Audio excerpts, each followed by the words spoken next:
Good evening, and I'd like to welcome you and call to order our Lucan Biddulph Council meeting for Tuesday, May the 20th. I would like to acknowledge that I am an ally of Indigenous peoples. The Township of Lucan Biddulph is located on the treaty and traditional territory and ancestral lands of many Indigenous peoples and is covered by several Upper Canada treaties.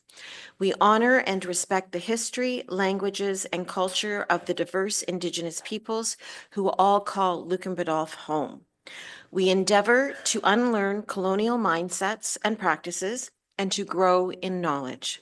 As we build meaningful relationships, we recognize contributions of Indigenous peoples and respect their leadership and partnership in strengthening and shaping our community. We acknowledge historic and ongoing injustices that Indigenous peoples endure in Canada, and we affirm our commitment to honoring Indigenous voices, nations, and cultures, and to moving forward in the spirit of reconciliation and respect. Is there any disclosure of pecuniary interest? I will make note, if you're watching online, that Councillor Hodgins is joining us virtually. We do have an addition to the agenda, and Tina, can you speak to this one, please? Sure. Through you, Madam Mayor, this addition to the agenda is just a bylaw to authorize execution of a development agreement. It's a condition of a consent application that was previously approved. And as it is a time-sensitive matter, as they're trying to meet the conditions of that consent. We've added as a late addition, but because it was added today in accordance with our procedural bylaw, item 6.1.3, we will require a majority vote of council in order to accept the addition on the agenda. Okay, any questions on that? Since this is kind of a new thing for us. Seeing none, then I would ask for somebody to move the recommended motion that Tina's just walked us through. Councillor Regan and a seconder, Councillor Westman, all in favor? And that's carried. Thank you very much. We do not need to go into closed session, but we do need to move into a public meeting to sit as the Committee of Adjustment under the Planning Act. And so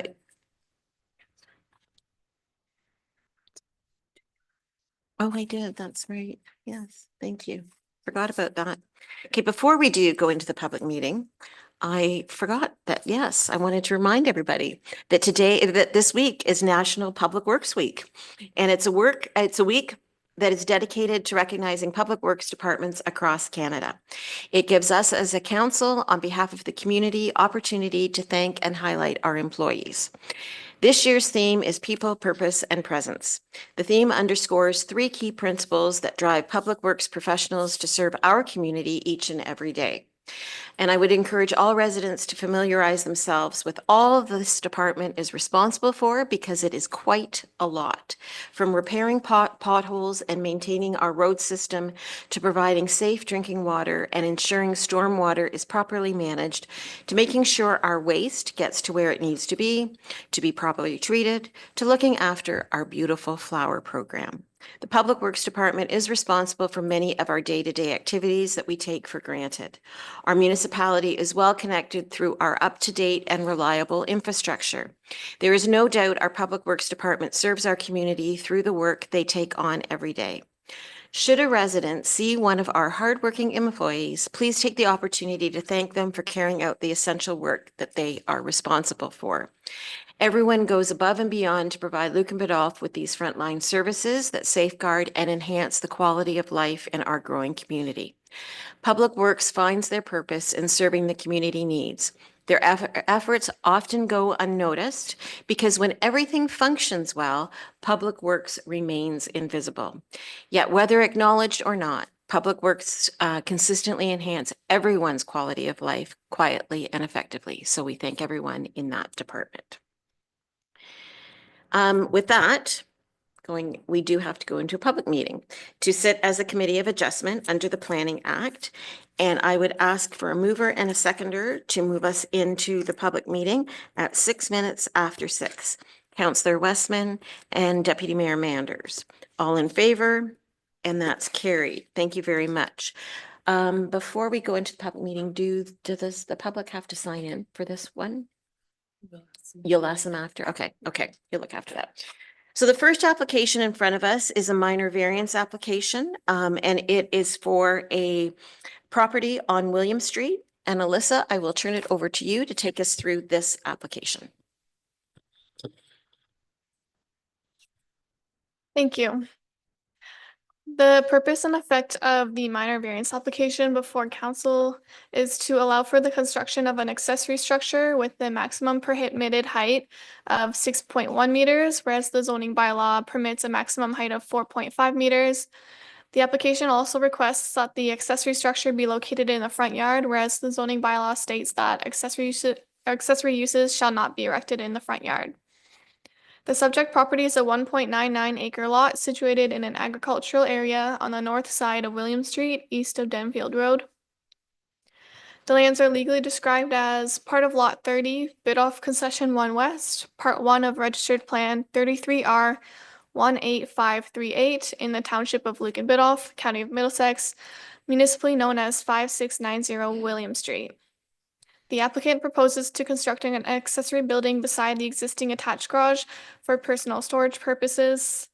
The lands are zoned rural residential in the township zoning bylaw, which permits a single unit dwelling and its accessory uses. The property is surrounded by forest to the north, residential uses immediately to the east and west, and agricultural lands used for crop production to the south. The majority of the property is regulated by the Asable Bayfield Conservation Authority. It is noted that this property previously was approved for a minor variance application A4 2020 to allow for an accessory building in the front yard. A change of building materials and a widening of the original structure has led to the need for the newly requested minor variances to accommodate the construction height and wider building footprint compared to the original application. I have reviewed the application against the 4 tests of the Planning Act, and as indicated in the report, I am satisfied that the requested relief in height and the building's location in the front yard would not cause negative impacts to adjacent properties or impact the main dwelling as being viewed as the principal use of the land. And as such, it meets the 4 tests of the Planning Act. No comments were received from the public during the circulation process. A comment was provided by the Asable Bayfield Conservation Authority that they do not oppose the approval of the requested variance. The Lucan Biddulph Building Division commented that gutters and downspouts must direct water away from the neighboring property. Therefore, with the comments provided and the information in the report, I am recommending approval of minor variance application A3 2025. Thank you. That's great. Thank you very much for your report. At this time, the applicant is with us, and I just wondered if you had anything to add before I open it up to the committee for questions. Okay. That's great. Thank you so much. Okay, any questions or comments on the report that we've just received? Councillor Hodgins? Thank you, Madam Mayor. Just a quick comment and question. Just because last week I had the meeting with the Asable Bayfield Conservation Authority, and they usually give us a rundown of their permits that are approved. And this one was approved, and I just had a question to them about whether ABCA gets involved when there's tree removals on a property, private property, and they advise that they don't. It's not in their jurisdiction. So just wanted to share that. And then I understand that the county does have a woodlands officer that may get involved, and this one's pretty minor, just with maybe minor tree removals on private property being required. But I just wanted to ask our planning staff when that woodlands officer may get involved when there's private tree removals on private property. Thank you. Through the chair, in this instance, the woodlands at the front of the property are not identified as significant woodlands in the County of Middlesex Natural Heritage System Study. That's the only time that the woodlands officer would be looking at the nature of the trees there. Okay, thank you, Alyssa. Thank you, Madam Mayor. Any other questions or comments from the committee? Okay, then we do have a recommended motion in front of us. And as Alyssa said, she is recommending that the application be granted. I'm not going to read the whole thing because it is a bit lengthy. The reasons are spelled out in the motion, and I would encourage anybody that wants to see it can read the exact wording of the motion online, but I would ask for a mover and a seconder at this time. Councillor Westman and Councillor Hodgins, all in favor, and that's carried. Thank you very much. Okay, we have a second application in front of us, and this is for a minor variance, and it's for a property on Granton Line. And again, Alyssa, over to you. Thank you. The purpose and effect of the minor variance application before committee is to request for relief from the zoning bylaw to permit 0 parking spaces on site, whereas the zoning bylaw requires 1 parking space per 30 square meters of net floor area for commercial use. The effect of this application would be to allow the property to operate commercial uses without on-site parking requirements. The subject property is a 347 square meter lot situated on the west side of Granton Line. The lands are legally described as part of Lot 5 West South Main and part of Lot 5 East South King on Plan 221 in the Township of Lucan Biddulph, County of Middlesex, municipally known as 34427 Granton Line. The applicant proposes to use the existing 2-story building for commercial uses. The property is designated settlement area in the county official plan and commercial in the township's official plan. The property is zoned central commercial, which permits various commercial uses and dwelling units. This application was previously brought forward to committee on January 22nd, 2025, requesting relief from the minimum driveway width to utilize an existing easement as access to the rear of the property for parking space. The application at this time was deferred, and the applicant took comments received during this meeting and has revised their proposal to what is being presented today, which is requesting no parking on site and utilizing street parking to accommodate the property's commercial uses. I have reviewed the application against the 4 tests of the Planning Act. As indicated in the report, I am not satisfied that the minor variance requested meets the 4 tests of the Planning Act. No comments were received from the public during the circulation process other than requesting attendance at tonight's meeting. The Lucan Biddulph Building Division and the Upper Thames River Conservation Authority have no objections to the application. The Middlesex County Engineer provided comments about limited parking available along the county road and concerns with space being limited further during the winter months. Therefore, not supporting the application as proposed. Therefore, I'm recommending denial of minor variance application A1 2025. Thank you. Okay, thank you very much. At this time, the applicant, Mr. Mendonca, has joined us via Zoom, and I will ask you, Mr. Mendonca, if you've got anything that you want to add at this time.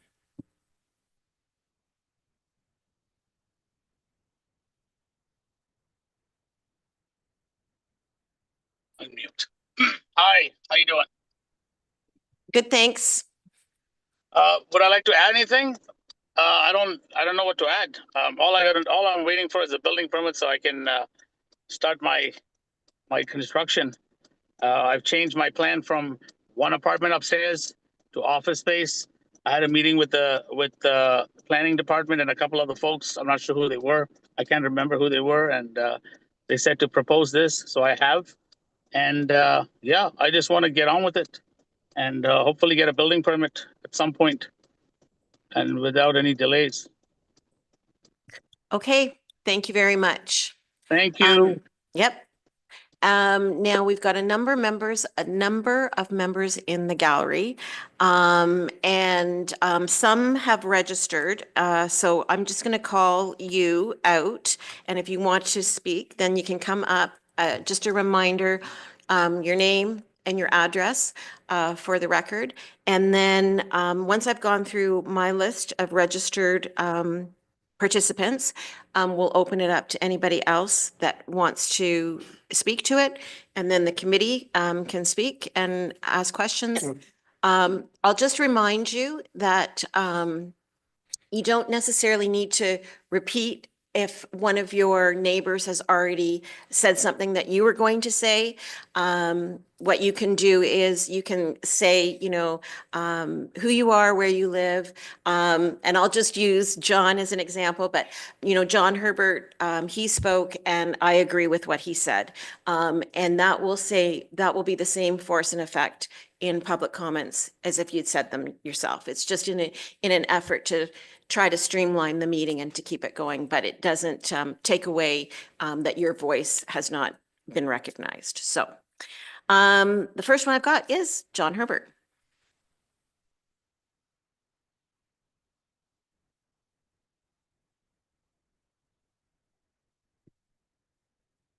Thank you, Mr. Chairman. My name is John Herbert. I live on 244 King Street. I've been there most of my life, and I'd like to speak to the variance. Dear members of Lucan Biddulph Council, when I received the notice of this minor variance, my first reaction was, if this is considered a minor variance, what the heck is a major variance? Honestly, changing the minimum of 8 parking spaces to 0 would be considered a major change by any resident in the township. When I decided to speak with respect to the variance, I decided to focus on the question, why are there bylaws requiring commercial properties to have parking? For the sake of time, I've organized these reasons into 3 categories: traffic management, public safety, and environmental impact. With respect to traffic management, without a parking lot, the vehicles of customers and employees would have to be on the street. Parking on the street would lead to a lack of emergency access for first responders, for the business and adjacent buildings. Without a parking lot, businesses will use up street parking, which may prevent future commercial development in the area. Adequate street parking supports all businesses and residences. Without appropriate parking, there may be a negative impact on local property values. With respect to public safety, there's a greater chance of a major accident occurring while parking on the street rather than a designated parking lot. At this time, the town school buses do not pick up on the main street. If this were to change, the chance of an accident would increase with children traveling to and from their bus stops. I believe any new parking lot would require designated accessible parking in compliance with the Accessibility of Ontario's with Disability Act. How could one guarantee this with street parking? With required parking lots, the public have some rights to hold a business liable for safe parking. Would the public lose these rights if a business were granted this variance? And with respect to environmental impact, without a parking lot, snow removal, street cleaning, and garbage collection would be impacted by more parking on the street. Without a parking lot, increased parking on the street would lead to more need for pavement repairs and more air pollution with car motors running while the drivers run into businesses. If we see a requirement for business to provide EV charging for employees, this positive environmental change would not be possible if businesses were granted this variance. A properly designed parking lot would require appropriate stormwater management, which would prevent possible flooding. If a business were granted this variance, what would prevent them from still using their lands for parking but not following the appropriate regulations? I imagine there are other reasons why this council should deny this minor variance. I am not sure what the reasons are for granting it.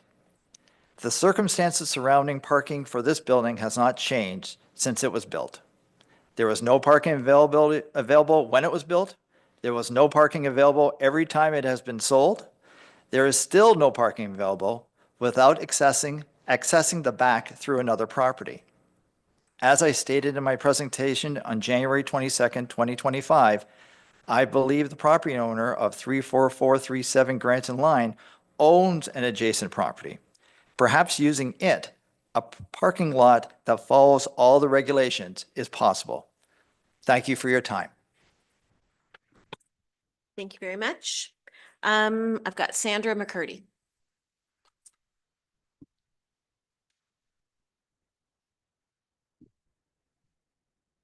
Evening, Council.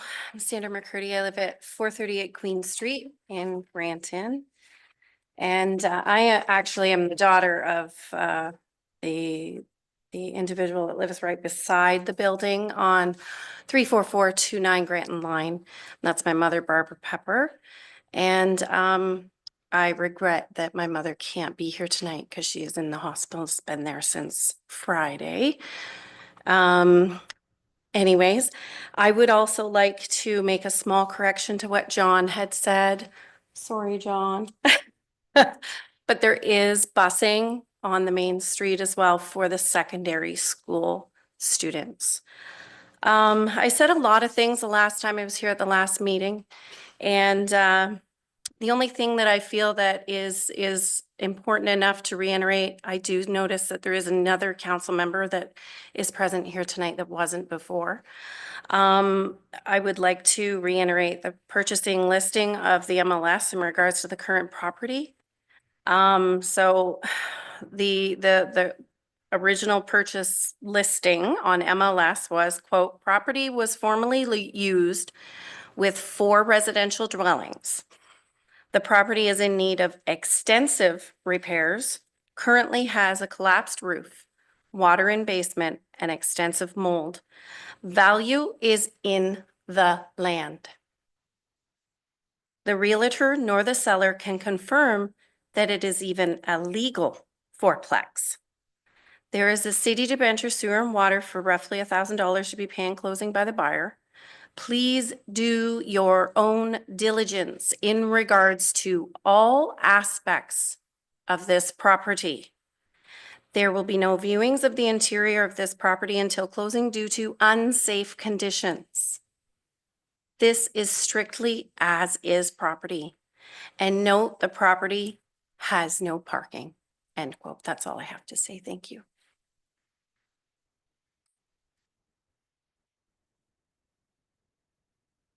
Thanks, Sandra. Then I've got Ken and Bonnie Lamburn. Yep. Okay. Okay, okay. Bonnie, did you want to come up? Yep, I no. I'm Bonnie Lamburn and I live at 34467. And I just want to say that I agree with everything that Sandra and John have said. That building has just been a horrible mess for about the last 30, 40 years. And there has never been parking for that building. At one point when they changed that you couldn't park on the street, they had suggested to those people to park at the fire hall on I don't know what the name of the street is, but yeah, station. So yeah, I agree with what they have said. Thanks. Thank you very much. You don't want to say anything? No. Okay, thank you. Oh, sorry, yep. John Clark from 34429 Grant Line. And all I have to say is like, the tractors, interrogators and farm equipment that go through town, they'd have to find another route. So that's all I have to say. Thanks, John.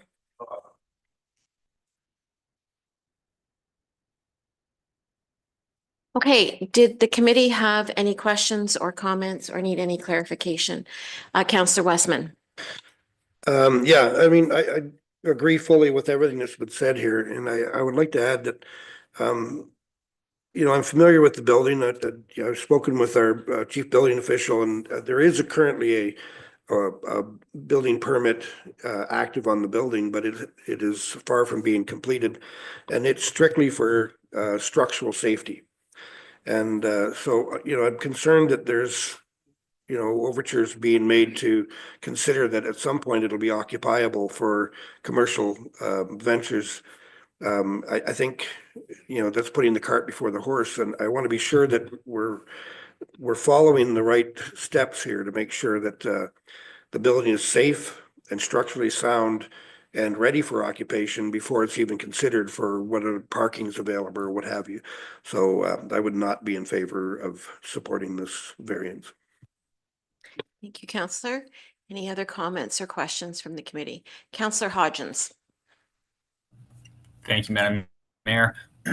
So yeah, I wasn't present for the last meeting. I did go and watch the recording, but that was quite a few months ago now. And I wonder if I can get clarification from staff on the purpose of the minor variance application. The applicant mentioned that he was trying to get a building permit, and I just want to understand the trigger for needing the minor variance. And I guess the existing condition of the building and the function of the building. Like, is the zoning changing to commercial and that's why it's required, or just could you fill me in on the background there, please? Through the chair, the existing uses, as said, were for residential and commercial. It is zoned commercial, so it's allowed to have commercial uses as well as dwelling units above the commercial use. But in this case, since the whole building's been renovated and it needs the building permits, that triggers the need to assess the parking standards, which is why this minor variance is being requested now. Because as there's a new use to the property, it needs to meet the new standards of the zoning bylaw in reference to the parking standards as well. Okay, thank you, Alyssa. So I guess my next question, in the event that the minor variance is denied as recommended, and then so the applicant will not be able to get the building permit, I just want to understand, I guess, process moving forward, should that decision be made? Like, I guess, will the property just be, can nothing happen to it then? Or where does that leave the Through the chair, yes, the minor variance, if it's denied, would kind of put a halt to the building permit for now, as all zoning requirements are to be met before a building permit is provided to the property owner. So another solution would need to be figured out for the property owner to understand how he'd like to move forward with this property and what he would like to do with it. Okay, and if I may continue, if the commercial, if there was no commercial and it was strictly residential as it was before, would there be no need for the parking spaces? Through the chair, with the renovations being done and the requirement for a building permit for the structural piece of the property, it would still require minor variance to now reassess the parking standards for residential uses. So those parking spaces would still be required no matter what the use is for the property. Yeah, through the chair, I might just jump in for a quick second if that's okay. 'Cause I think it's a good opportunity to maybe address some of the background. So when we look at properties, new uses, this is entirely correct. If it's to transition to a commercial use, then the parking standard applies. The trigger for that is the building permit. Similarly, in this particular instance, the property's been unoccupied for a number of years. We're all aware of that. We know that it no longer, back in the day when it was an apartment building, there likely was no parking requirement. So in today's standard, though, under the bylaw, there is a parking requirement for residential units. So it would no longer, the legal non-conforming status of that having no parking stalls wouldn't apply either, because it's been vacant for so long. So based under, the Canadian Planning Act, the existing law, they would have to comply with whatever the bylaw standard is, period. So whether it's a commercial use, whether it's a residential use, the parking will be the parking. Okay, thank you for that, Dan. Maybe my last question. I'm just thinking about, I guess there's other areas in our municipality, Main Street, Lucan, there's a lot of businesses on there. Do we not have other businesses that don't meet that parking warrant in their existing condition? And, I guess if they're undertaking major renovations or need a building permit, is this potentially, would they run into the same issue? And I guess this is sort of like a precedent setting thing, but comment on that, please. Through the chair, I'm being pointed at. Yeah, no problem. No. It's a really good question. I think in every situation, you've kind of got to assess everything separately. Because certainly when it comes to planning applications to each individual property, everything is unique.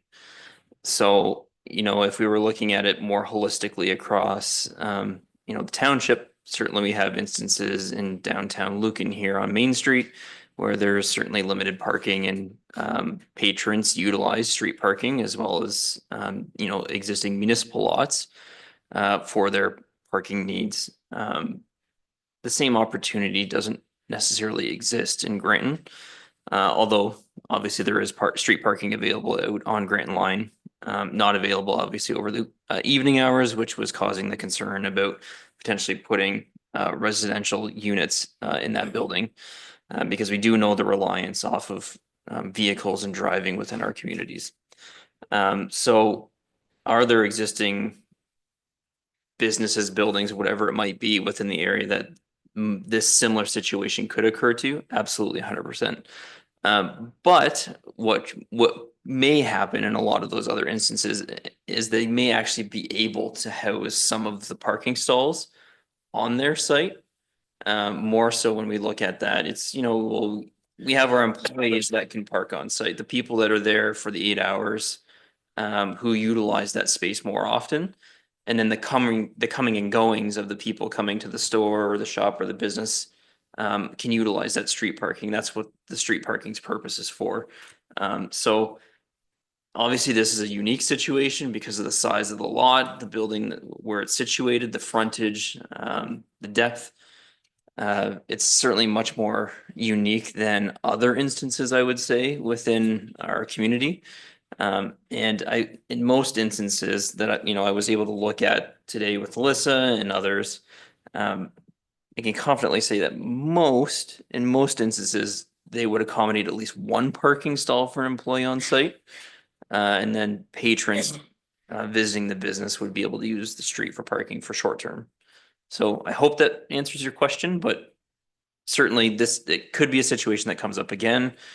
The trigger for that, again, from a building permit perspective would be, does it require a building permit? Do they need zoning compliance? Do they need planning compliance? So are they changing the use of a site? And that's really where we go back and say, okay, we need to do a reassessment of the parking on the property. Because technically speaking, our bylaw does say the parking has to be provided for the use that's proposed. So it certainly could happen again in the future for sure. Okay, thank you for all those answers and information. I guess it's challenging because I don't really see a solution here and what's going to happen for the applicant and what feasibly, if anything, can be done. So, I'd like to see, I guess, some solution worked out, but the recommendation, I guess, doesn't provide that. So I'll leave it there. Thank you. Thanks, Councillor. Any other comments or questions, clarifications from the committee? Okay, seeing none, then we do have a recommended motion in front of us. I don't think I will read it again. It is lengthy in its description. As Alyssa said in her report, the recommendation does speak to denying the application, and the reasons for that are spelled out in the recommendation. So again, I would encourage anybody who is looking for the exact wording to go back to our website, and you can find that on the agenda itself. So I would look for a mover and a seconder for the recommended motion in front of us. Councillor Westman and Deputy Mayor Manders. All in favor? And that is carried. Okay. And so that is that. I would ask for a mover and a seconder to adjourn our Committee of Adjustment meeting at 6:35. So that we can reconvene our regular council meeting. Deputy Mayor Manders and Councillor Hodgins, all in favor, and that's carried. Thank you very much. We do not have a long agenda, so you're all welcome to stay. But now you could probably make, unless you have to eat dinner. Oh, yeah, yes. But now would be a good time if you wanted to exit and enjoy spring afternoon or evening, I should say. Thanks. Is there food? Okay, bye-bye.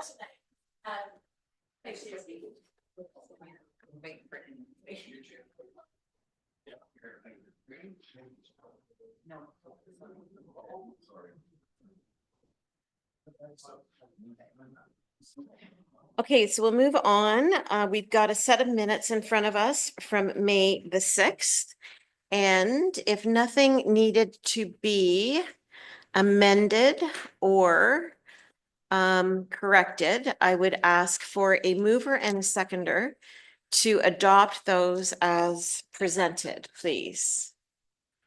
Deputy Mayor Manders and Councillor Hodgins. All in favor? And that's carried.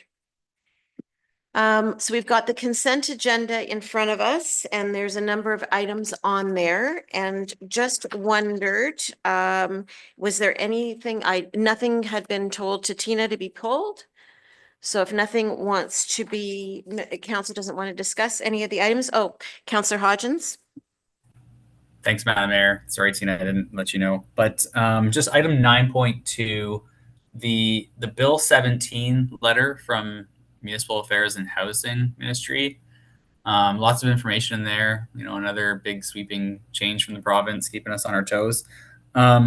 Just wondering if we're working on any comments at our staff level, or if the county's looking at that, posting some comments through the ERO. If I may, Madam Mayor, through you to Councillor Hodgins. I just came back from a Ontario Municipal Administrators Association conference.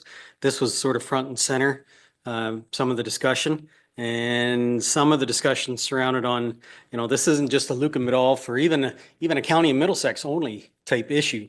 So what the discussion was, we should as a group or at a county level get together and see if we can't request a delegation at an upcoming AMO conference and present a united front and talk about some of these items, not the least of which is the development charges. Okay, thank you. So is there going to be a submission to the ERO? I don't know at this point in time, but we are working on it. I do have an upcoming CAO meeting as well. So we're going to be further discussing this, but I hope to have more information at the next meeting. Okay. Okay, thank you. And that falls within the time frame, June 11th. Yes. Yes, June 11th. Okay, yep. Okay. Did you think on the consent agenda? Okay. Thank you, Madam Mayor. Just 9.2, when I was reading the letter from the OPP, just about how they've, or 9.3, sorry. They've, looks like they've changed things, sort of looks to me like restructuring, but I'm just wondering where our interests are still being looked after. We're still, with respect to the billing, the service we're getting. I was just a bit confused when I was reading that. But I don't know if there's any comments that our CAO can make at this time.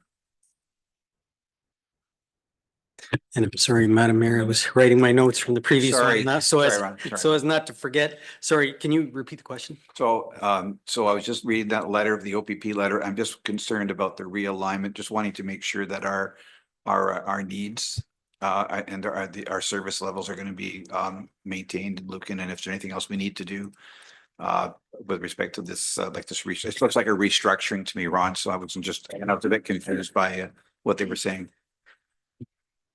So in response through the mayor to Councillor Regan, I will admit my first reading of this, I thought, okay, here's another, we continue to lose representation or whatever you want to call it there. But at the end of the day, I think this will be a discussion at the next Police Services Board. Certainly the people who sit around that table have more knowledge of what impact that, if any, will have on us. So what I can do is sort of send a note off to the Police Services Board asking them to officially review on our behalf what this impact will be, if any, to our local municipalities. No, thank you very much, Ron. Thank you, Madam Mayor. I'm good. Okay. There's not any other items on the consent agenda, then I would ask for a mover and a seconder to receive those items for information and adopt as recommended, please. Councillor Regan and Councillor Westman. All in favor? And that's carried. On to our items of correspondence. Again, nothing has been pulled. Just wondered if anybody wanted to speak to any of those items. I will just make a reminder of the Western Ontario Wardens Conference in October. And if you want to attend that, if you can register, I think you can register on your own, or we can get Tina's department to register us too. Okay. With that, I would ask for a mover and a seconder. Oh, I guess the Wowsy one was on the consent agenda. Sorry. Anyways, the items of correspondence, if I can get a mover and a seconder to receive and file our correspondence items, please. Deputy Mayor Manders and Councillor Westman, all in favor? And that's carried. Committee reports, Blue Water. Nothing. CEDC. Thank you, Madam Mayor. We will be meeting the 27th of this month. I'll have a report for council on the 3rd. Lake Huron, we meet in June. Fire boards, there will be draft minutes from the Granton board meeting upcoming probably in the June meeting. ABCA. Thank you, Madam Mayor. You'll see a set of minutes attached from our April meeting, and we met last week. We got an update on ABCA's investments, which is positive. And then there's some grant applications going through Environment and Climate Change Canada for some improvements to the Old Ausable Channel in Grand Bend Port Franks area. And lastly, ABCA is, there was a recommendation that ABCA join OMERS. So there's 29 of the 36 CAs are currently with OMERS, and ABCA was one of the 7 that were not yet with OMERS. So they're moving into that program, or offering it to their staff. Okay, thank you for that. Parks and Recreation. Madam Mayor, we're meeting on June the 10th, and I'll have a report for council at the next meeting after that.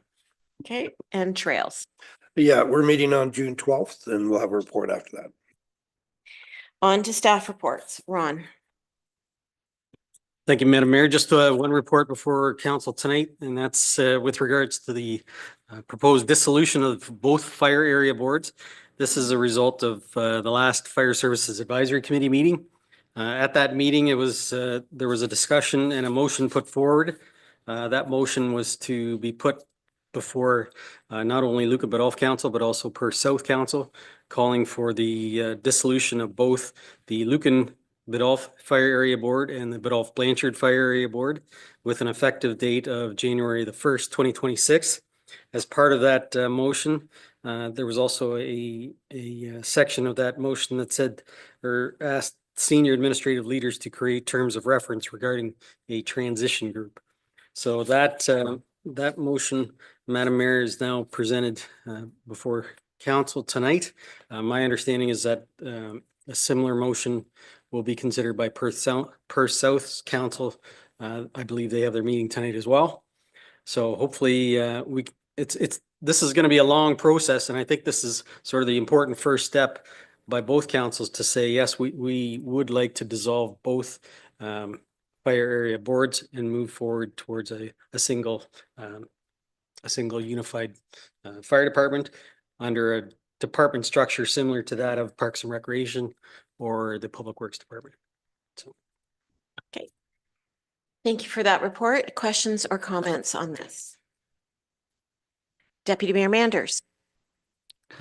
Just wondering, maybe I should know that, or maybe it's on here, but just the FS FSAC committee, I see it was moved and seconded by on the on that, but I just who made up that committee, or like who was present? Like, was that made up of the two fire boards, or will we know who was part of that committee?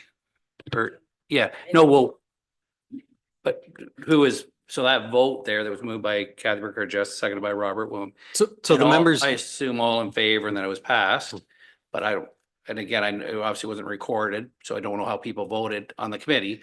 But I don't, is it, who, is that, am I missing it here? Who was all there to vote? so it would have been noted on the minutes of the Fire Services Advisory Committee meeting. But just to recap, it's chaired by Councillor Regan. The mayor sits on there as well, Kathy Burkhardt Jessen. Bob Wilhelm from Perth South sits on that committee. The chair of Lucan Biddulph Fire Area Board, Dave Goddard, sits on that committee. Both fire chiefs, Steve Tays and Rhonda Brower, are in attendance. The CAO for Perth South is also in attendance, as am I. And I believe both secretary treasurers, so Tracy Loyens and Catherine Langendijk are all present. Okay, thank you. And that's the committee that's been working on the fire services like all along. So, okay. Okay, okay. Okay. Okay. Any other questions or comments on the report in front of you? Councillor Hodgins? Madam Mayor, I'm sorry, I lost connection there. I was going to say, did we lose you there for a minute? Yes, I'm sorry. So I missed maybe if there was any previous questions, but we're still on the fire boards. The deputy mayor just had a question as to who makes up the Fire Service Advisory Committee. And just for your reference, we'll just repeat, it's chaired by Councillor Regan. I'm on it, as well as a councillor from Perth South. The chair of the Lucan board is on it as well. And in attendance is both CAOs of Perth South and Lucan Biddulph, and both secretary treasurers of both departments. And both fire chiefs. And both fire chiefs, Sorry, yes, Madam Mayor. in attendance. Okay, so if you had a question, Councillor Yes, thank Hodgins. you. Thank you. And thank you for that briefing. Yeah, no, I just wanted to thank everybody on the committee for all their work on this. Firstly, because I remember that master plan is huge and there were so many recommendations here. So happy to see these initial steps being made. I just wanted to ask, with respect to this item and the dissolution of the board, like in the interim period, as things get sorted out, will the service be maintained as it is? Like, this isn't going to change anything immediately through this motion. I just want to verify that or ask that. Thank you. So to answer that question through the chair to Councillor Hodgins, for the time being, it will remain business as usual. Okay, the goal date, I guess, for the transition over to one unified department, that goal will be January 1st of 20, sorry? The goal. The goal is the disillusionment of the boards. Mm-hmm. And then the structure change will follow from that, right? So it'll be one department. I guess the physical structure of how that looks is yet to be sort of formalized. I think everybody has sort of a visual picture in their mind of how it's going to look. But until such time as both municipal councils agree to what that looks like, it's in pencil at this point in time. But the goal is to dissolve both fire boards by January 1st, 2026. Okay, thank you. And I think you answered my question in there, Ron, that, you know, the status quo, there's still going to be fire service as there is today in the interim period as well. Yeah, I don't think the general public will see any change whatsoever today, tomorrow, next week, next month. Life will go on as normal. okay. Any other questions or comments from council? I might just reinforce, like, this is the first step towards redesigning what fire services looks like in Lucan Biddulph. And as Ron said, the general public won't see a difference. Both stations are still being manned and managed, and our fire departments are still being manned by the same firefighters that we have, and that won't change. It's just more of an administrative change, and you'll see it more as a department of council. Okay. So with that, there is a motion in front of you, and I would ask for a mover and a seconder for that, please. Deputy Mayor Manders and Councillor Regan. All in favor? And that's carried. Thank you. Did you have anything verbal? Thank you, Madam Mayor. Just a quick verbal update. We continue to work with the Ontario Clean Water Agency on the joint application for the next sort of, I believe it's called the Health and Safety grant application for our sewage treatment plant expansion.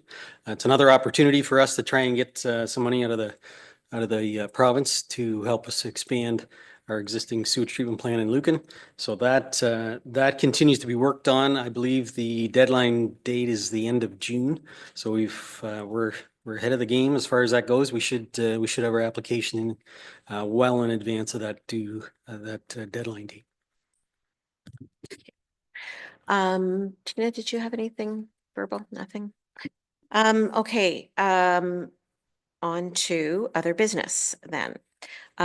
So in other business is a proposed motion for the opposition to the strong mayor's powers, and I asked Tina to include it. I know that you have seen over the last number of meetings, a number of communities have spoken out against expanding strong mayor powers and what that looks like. And I just returned from OSAM where that was a big discussion point. I think Councillor Regan will agree with me.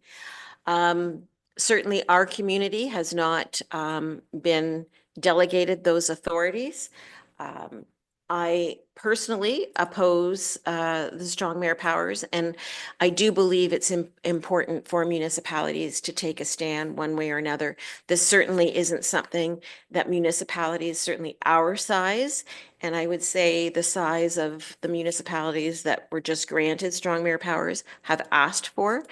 I don't think that it is a productive way to do business.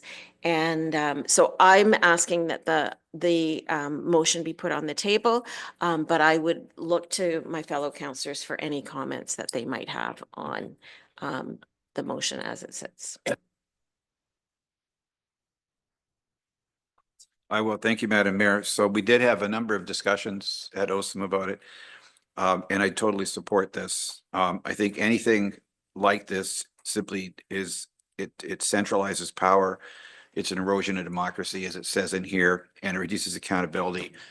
And I just think it's one of those things where we just have to stand up and we have to say, no, we don't want this. We have, and I don't know what's happening in other municipalities. At our municipalities, we have 5 people who are pretty dedicated on council members that are pretty dedicated to moving the business, the community forward. And there's a lot of discussion and debate.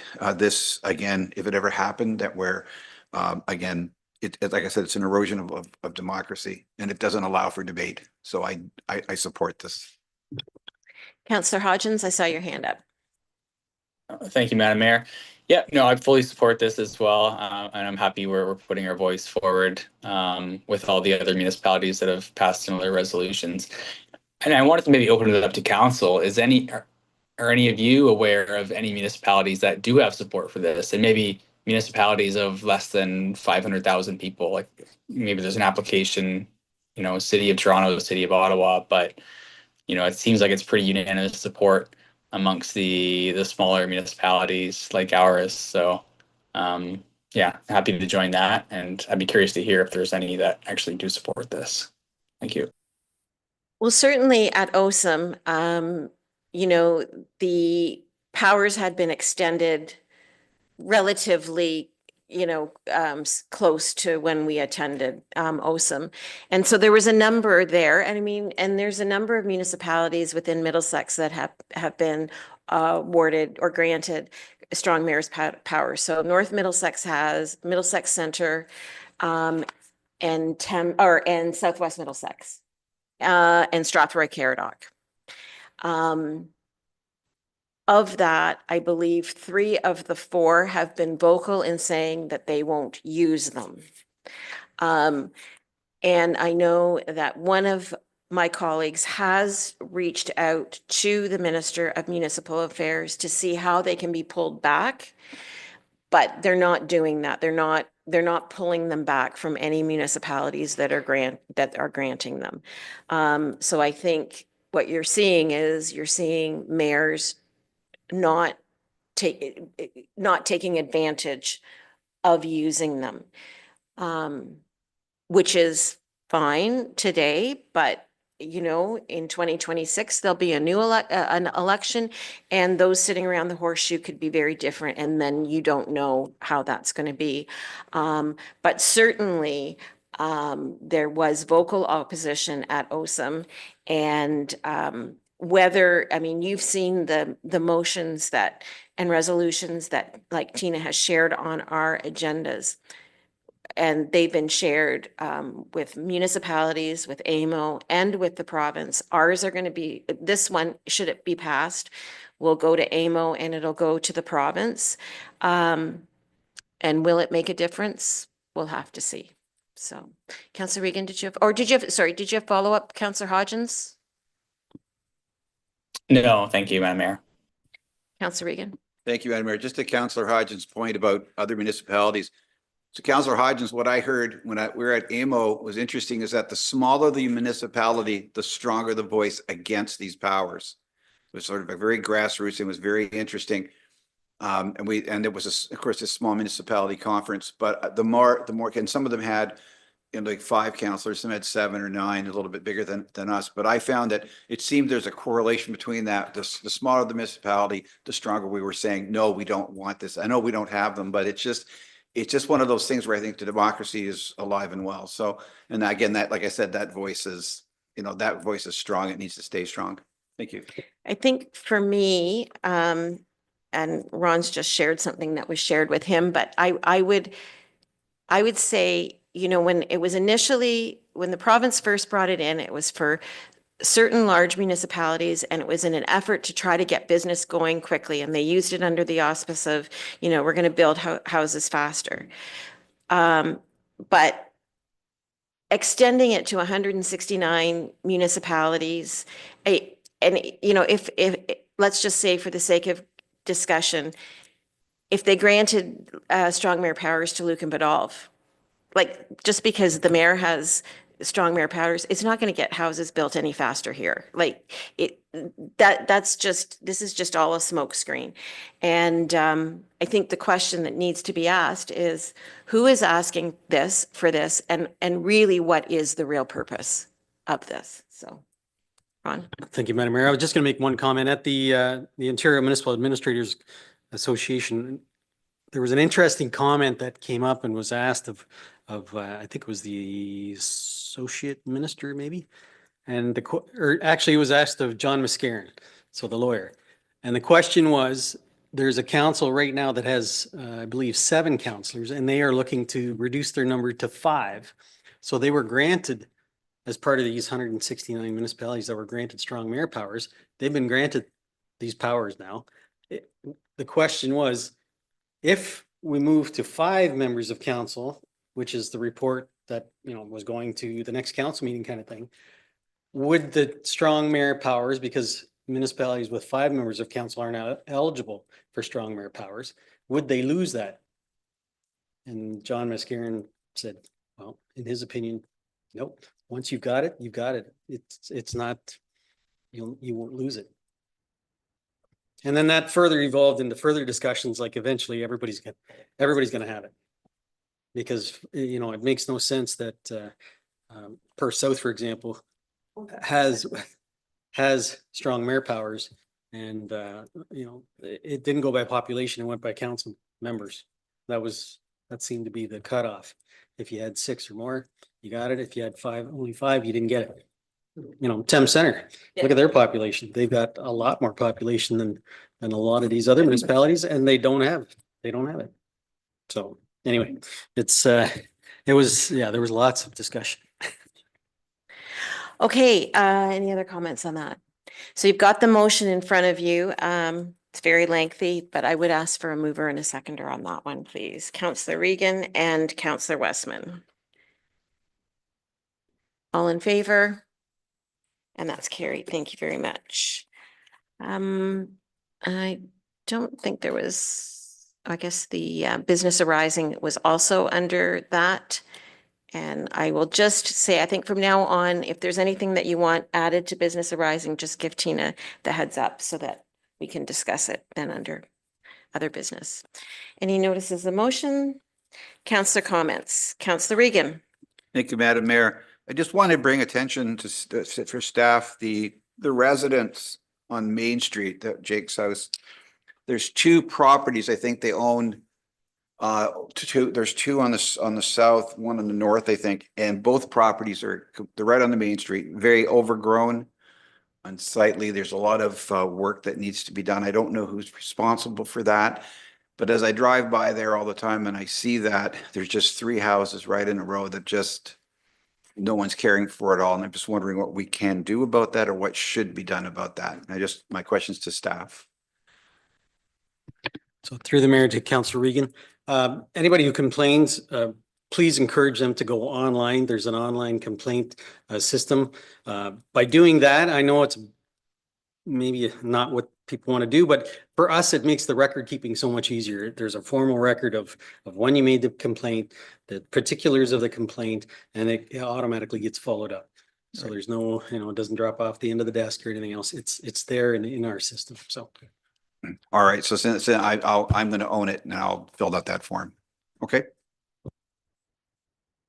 Any other councillor comments? Councillor Westman. Yeah, I just want to commend our Parks and Recreation staff. They've been tirelessly working to get our outdoor fields and diamonds and things going, and they're doing great work over in the Market Street Park, getting the ball diamond renovated. And they've been planting trees. It's like they're doing double duty. It's an amazing group of people, and they're doing a great job. I just wanted to make sure people knew that. Okay, thank you. Any other councillor comments? So I've got 2. I just wanted to let everybody know that on June the 9th at 11 a.m., we are going to do a formal donor recognition for those that were involved in the rebuilding and renovation revitalization project over at the community center. So invitations will be going out shortly to all those involved, and council will be formally aware. But June the 9th will be Donor Recognition Day. To Councillor Westman's point, there will also be later on in June a formal opening of the skate park and pump track in Elm Street Park. And just a reminder, for those looking at their calendar in June and, marking the important dates for when they want to tune in to Must See TV, the second meeting in June, which, as everybody knows, we meet on Tuesdays, we've actually moved it to the Monday. So Monday, June 16th for the second meeting in June, and you'll be reminded.